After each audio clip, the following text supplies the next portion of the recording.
श्रीलंका में civil unrest create करके वहां की गवर्नमेंट गिरा दी। पाकिस्तान के प्राइम मिनिस्टर इमरान खान को जेल में ठूस दिया, नवाज शरीफ को उसी जगह बिठा दिया। बांग्लादेश में शेख हसीना को छोड़ के जाना पड़ा अपना देश, बच के इंडिया आना पड़ा, इतना सिविल अनरेस्ट वहां क्रिएट किया गया। नेपाल में सेम, यूथ सड़कों पे, पार्लियामेंट पे अटैक। म्यांमार में सेम, चारों तरफ इतने अफरा तफरी। ये कोइंसिडेंस नहीं है, ये एक ग्लोबल रूल बुक का हिस्सा है।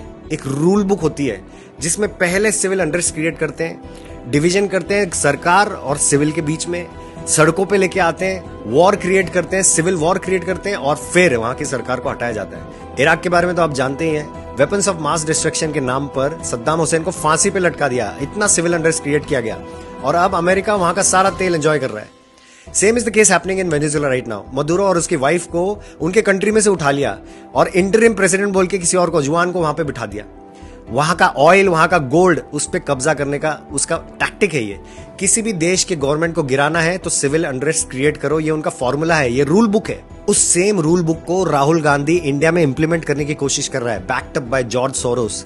सिस्टम बायस हो चुका है, बोलता है डेमोक्रेसी खतरे में है, भारत जोड़ो यात्रा निकालो, जनगणना करो।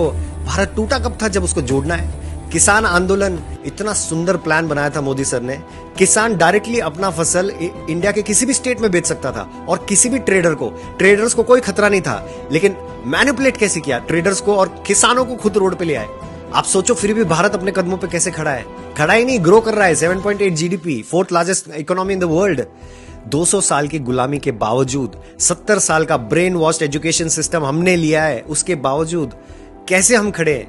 क्योंकि हमारा लीडर बहुत स्ट्रांग है, Narendra Damodar Das Modi. He is actually अ युग पुरुष। आप बहुत ध्यान से सोचिए, 2014 के बाद अगर मोदी जी नहीं आए होते तो आज हम इन सभी कंट्रीज की तरह टूट चुके होते।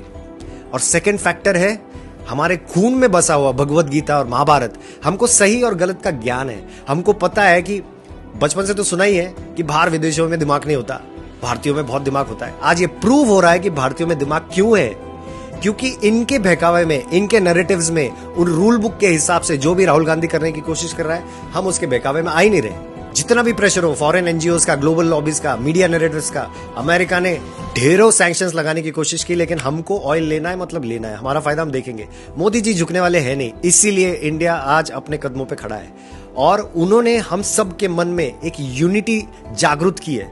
इस यूनिटी को वैल्यू करना, आप सब लोग इस यूनिटी को वैल्यू करेंगे, इंडिया जिंदा रहेगा, वरना बाकी देशों की तरफ बिखर जाएगा। Thank you so much for watching this video again. I'll be back with such other information next time. Stay fit, stay healthy. Jai Hind, Jai Bharat.